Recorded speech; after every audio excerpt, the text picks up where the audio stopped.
Καταλάβατε πώς έχει γαλουχηθεί το κορίτσι. Μεταγραφή της Μαράγδας στον Ανόβο. Η Σμαράγδα στον Ανόβο, ο Χρονιάδης όχι. Έτσι, μπράβο. Έτσι, για να ξέρουμε τι λέει. Αρχηγός αποστολής πανάξια. Λοιπόν, και όλοι οι υπόλοιποι, συγχαρητήρια. Σε ένα πρωτάθλημα με δυσκολίες, της απόλυτης μπουνάτσας στους δύο πρώτους αγώνες και του 5 μποφόρ, 6 μποφόρ ίσως κάποια στιγμή σήμερα, και με όλα τα καμένα από δεν ξέρω από πού, από τη στερεά Ελλάδα, τα οποία τα έφερε εκεί μπροστά μας. Να πω κάτι και σε αυτό. Θα μπορούσε δυνητικά μέσω του κανονισμού ο αγώνας να διακοπεί στις 2 ώρες λόγω των συνθήκων που ήταν δύσκολες. Πλην όμως το παράθυρο της διακοπής αγώνα λέει ότι πρέπει να τίθεται σε κίνδυνο η σωματική ασφάλεια των αθλητών ή να δημιουργείται πλεονέκτημα σε κάποιους και μειονέκτημα σε κάποιους άλλους. Δεν υπήρχε κάτι από αυτά τα δύο. Και γι' αυτό το λόγο, εγώ το σκέφτηκα κάποια στιγμή, βέβαια δεν υπήρχε κάποιος για να το συζητήσουμε και τόσο πολύ, το συζητήσαμε λιγάκι, δεν ήταν οι συνθήκες για διακοπή του αγώνα. Κατανοώ ότι ήταν πολύ δύσκολο για όλους, κατανοώ ότι είχατε απώλειες, απλά και μόνο σας λέω ότι αν εκπροσωπήσετε κάποια στιγμή σε ένα διεθνή αγώνα μια ελληνική αποστολή, αυτός ο αγώνας θα φτάσει μέχρι το τέλος. Ξαναλέω, εάν κάπου δημιουργούσε πρόβλημα το οποίο ήταν ντεσαβαντάζ για τους ανθρώπους αυτούς και κάπου αλλού δεν δημιουργούσε πρόβλημα, εκεί έμπαινε η διαδικασία της διακοπής ή η διαδικασία αλλαγής θέσης σε κάποιους. Δεν υπήρχε κάτι τέτοιο, οπότε να ξέρετε πώς έχουν τα πράγματα. Ένα θέμα είναι αυτό. Ένα δεύτερο θέμα είναι η ιδιοτροπία των σημερινών βαθμολογιών.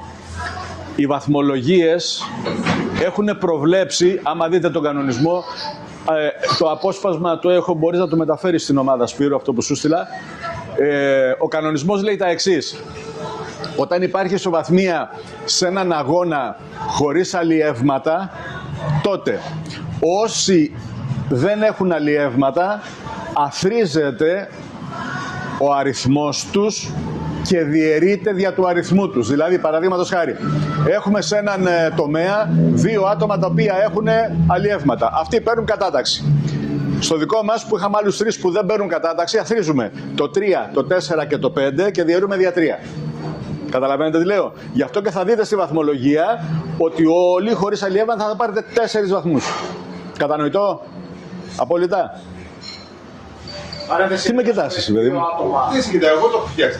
Α, εσύ το φτιάξεις αυτό? Συνεχίζω. Επειδή θα δείτε και ισοβαθμίες. Η ισοβαθμία στο βαθμό ποινής με βάση την κατάταξη περνάει σε ένα δεύτερο κριτήριο που είναι οι βαθμοί που έχει πάρει ο καθένας με βάση τα ψάρια που βγάλε. Κατά συνέπεια θα δείτε τη βαθμολογία. Παραδείγματος χάρη, να το δω για να σας πω με ακρίβεια, έχουμε ισοβαθμία στην πρώτη θέση. Και θα δείτε ότι πρώτος είναι αυτός που έχει τους περισσότερους βαθμούς από τα αλλιεύματα των 4 ημερών. Έχουμε ισοβαθμία πέμπτη, έκτη, 7η θέση. Που πάλι θα δείτε το αντίστοιχο. Δηλαδή αυτό που έλεγα στο Βαγγέλη ότι στο 13 θα γίνει κόλαση, έγινε κόλαση.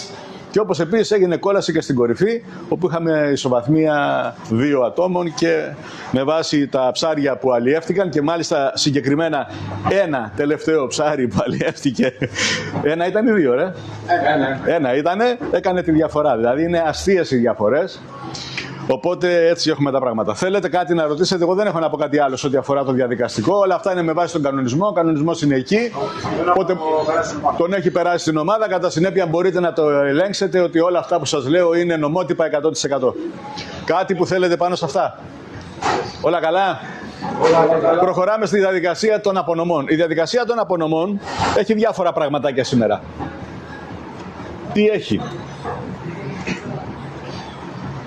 Έχει τους νικητές των 4 αγώνων, οι οποίοι και θα παραλάβουν και από ένα μετάλλιο. Και στη συνέχεια έχει βέβαια και τους δεύτερους και τρίτους σε κάθε αγώνα και βέβαια έχει και τους 3 νικητές του πρωταθλήματος. Όλα καλά? Συμφωνεί? Λοιπόν.